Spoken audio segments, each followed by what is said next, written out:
Di balik lancarnya roda perekonomian, ada sebuah lembaga yang bekerja menjaga stabilitas, kepercayaan, dan perlindungan bagi masyarakat di sektor keuangan.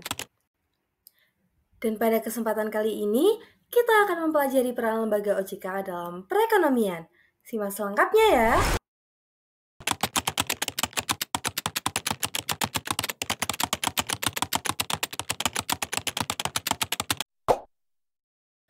Cakupan materi pembahasan kita kali ini antara lain yang pertama adalah pengertian otoritas jasa keuangan, yang kedua adalah latar belakang pembentukan otoritas jasa keuangan, yang ketiga adalah tugas otoritas jasa keuangan, yang keempat adalah kewenangan otoritas jasa keuangan dalam aktivitas perekonomian, dan yang kelima adalah peran otoritas jasa keuangan pada sektor keuangan.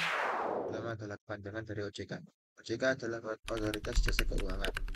OJK adalah lembaga independen yang dibentuk melalui Undang-Undang Nomor 21 Tahun 2011. OJK bertugas mengatur, mengawasi, memeriksa, dan menyidik sektor jasa keuangan, dan juga mengganti peran BPPAM LK dan sebagian peran Bank Indonesia dengan tujuan menjaga stabilitas keuangan dan melindungi konsumen. Melalui Undang-Undang Nomor 4 Tahun 2023 tentang pengembangan pengetahuan sektor keuangan, OJK dapat menambah wewenang. Kini, OJK juga dapat mengatur keuangan derivatif, bursa karbon, inovasi teknologi keuangan, serta aset digital dan juga aset kripto yang sebelumnya berada di bawah Bapepti. Selain itu, kewenangan penyidikan atas tindak pidana di sektor jasa keuangan sebelumnya berada di tangan OJK. Oke, untuk selanjutnya yaitu latar belakang pembentukan OJK.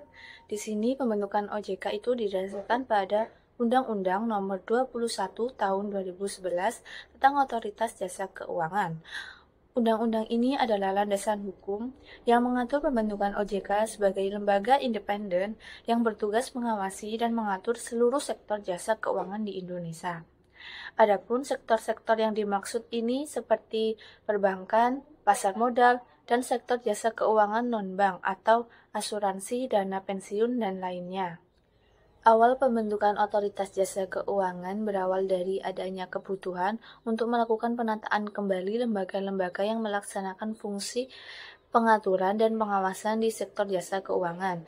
Hal itu dilandasi oleh beberapa hal, yaitu sebagai berikut. Yang pertama, amanat undang-undang, di mana Undang-Undang Nomor 23 Tahun 1999 tentang Bank Indonesia telah beberapa kali diubah.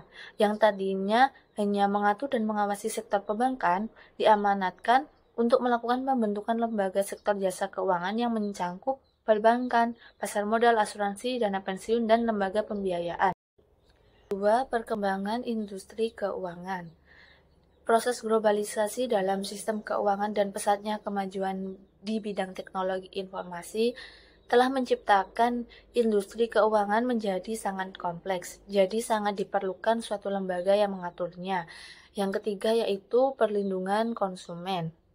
Karena semakin kompleksnya sektor jasa keuangan, sehingga itu menimbulkan permasalahan yang semakin beragam, seperti meningkatnya pelanggaran di bidang jasa keuangan dan belum optimalnya perlindungan konsumen di jasa keuangan. Maka mengharuskan adanya edukasi perlindungan konsumen dan pembelaan hukum. Jadi berikut adalah dasar-dasar yang mendasari pembentukan otoritas jasa keuangan di Indonesia. Selanjutnya, tugas otoritas jasa keuangan. Yang pertama, meningkatkan stabilitas sistem keuangan. Nah, maksudnya itu lembaga keuangan seperti bank, asuransi, maupun pasar modal itu harus diawasi agar tidak menimbulkan resiko yang bisa menguncang perekonomian. Misalnya, kalau ada bank yang hampir bangkrut, OJK itu pasti dan akan turun tangan supaya masalah tersebut itu tidak merembet ke lembaga yang lain. Jadi, pengawasan ini tuh penting agar sistem tetap stabil dan aman. Dan yang kedua, melindungi konsumen atau investor. Maksudnya melindungi itu bagaimana? Yaitu biasanya itu dengan cara eh, bisa menjamin transportasi atau mencegah praktik penipuan, serta melindungi masyarakat dari kerugian akibat lembaga keuangan yang nakal. Contohnya itu seperti masyarakat itu harus mendapatkan informasi yang jelas sebelum berinvestasi. Nah, misalnya kalau ada perusahaan investasi yang menipu itu, OJK itu bisa memberikan sanksi, dan dengan begitu kepercayaan masyarakat itu bisa terjaga.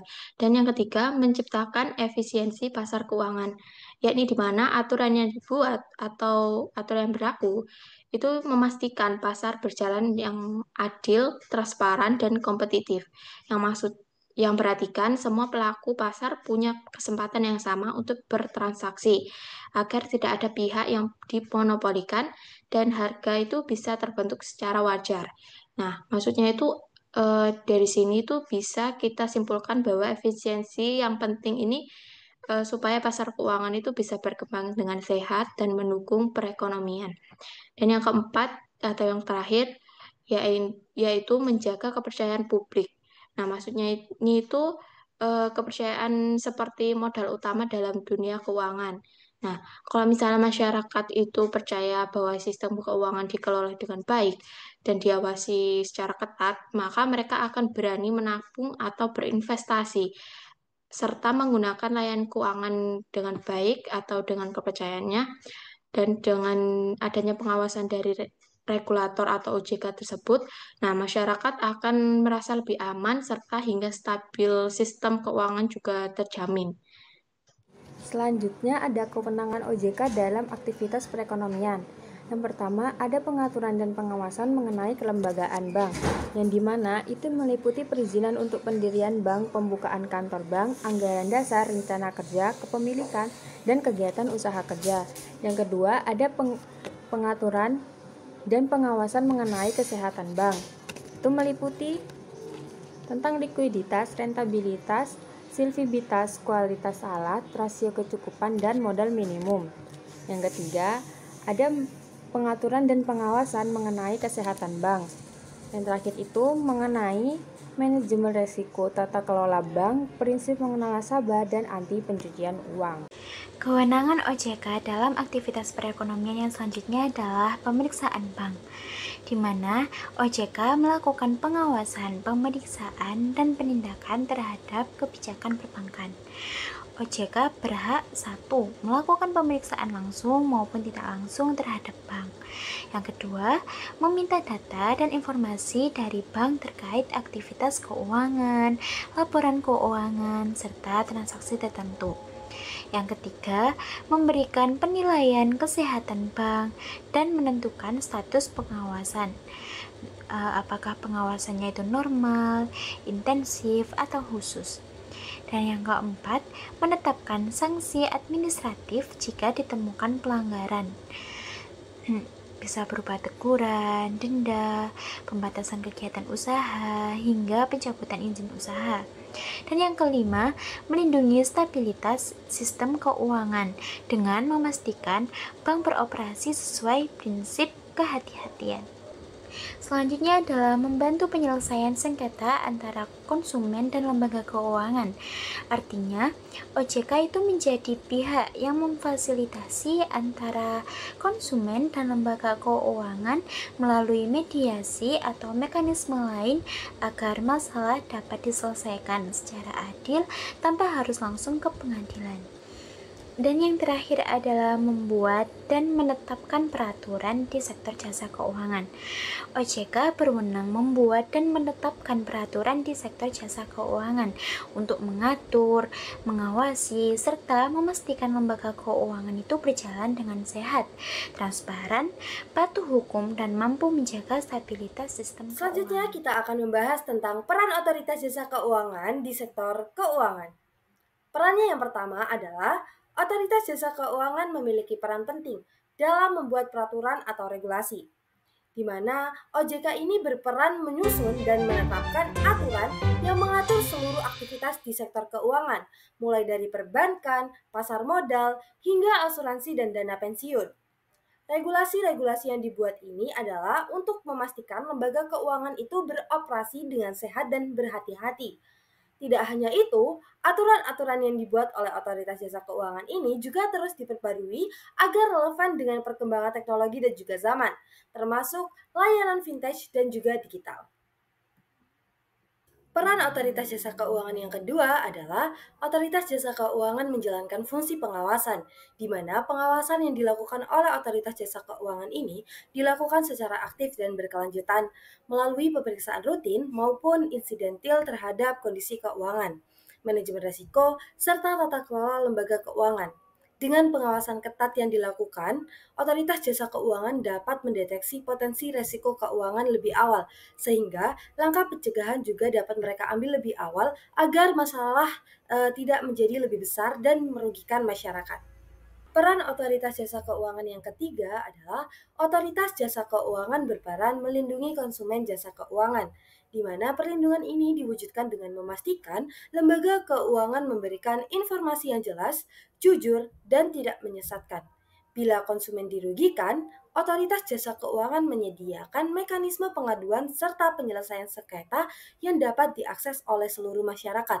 Lebih dari itu, otoritas jasa keuangan juga aktif meningkatkan literasi keuangan agar setiap orang mampu memahami manfaat sekaligus resiko produk keuangan yang dipilihnya. Dengan cara ini, otoritas jasa keuangan berharap kepercayaan terhadap masyarakat di sektor jasa keuangan tetap terjaga dan terus meningkat. Baik, untuk peran OJK pada sektor keuangan yang selanjutnya yaitu penyidikan dan penegakan hukum. Nah, OJK ini memiliki kewenangan untuk melakukan penyidikan terhadap pelanggaran peraturan di sektor jasa keuangan. Jika ditemukan pelanggaran, OJK ini dapat menjatuhkan sanksi administratif seperti denda, pembekuan, atau pencabutan izin usaha. Nah, selain itu, OJK ini bekerjasama dengan aparat penegak hukum lainnya untuk menindak pelaku kejahatan di sektor keuangan. Nah, penegakan hukum yang tegas ini tuh bertujuan untuk menjaga integritas dan kepercayaan masyarakat terhadap sistem keuangan nasional. Nah, untuk selanjutnya yaitu mendorong stabilitas sistem keuangan. OJK ini berperan menjaga agar sistem keuangan nasional ini tetap stabil dan berfungsi dengan baik. Hal ini dilakukan dengan mengidentifikasi dan mengelola risiko sistematik yang berpotensi menimbulkan krisis keuangan. OJK juga berkoordinasi dengan Bank Indonesia dan Kementerian Keuangan untuk menjaga stabilitas makroekonomi. Selain itu, OJK mendorong pengembangan sektor jasa keuangan yang inklusif dan berkelanjutan agar layanan keuangan ini dapat diakses oleh seluruh lapisan masyarakat sehingga mendukung pertumbuhan ekonomi nasional secara menyeluruh.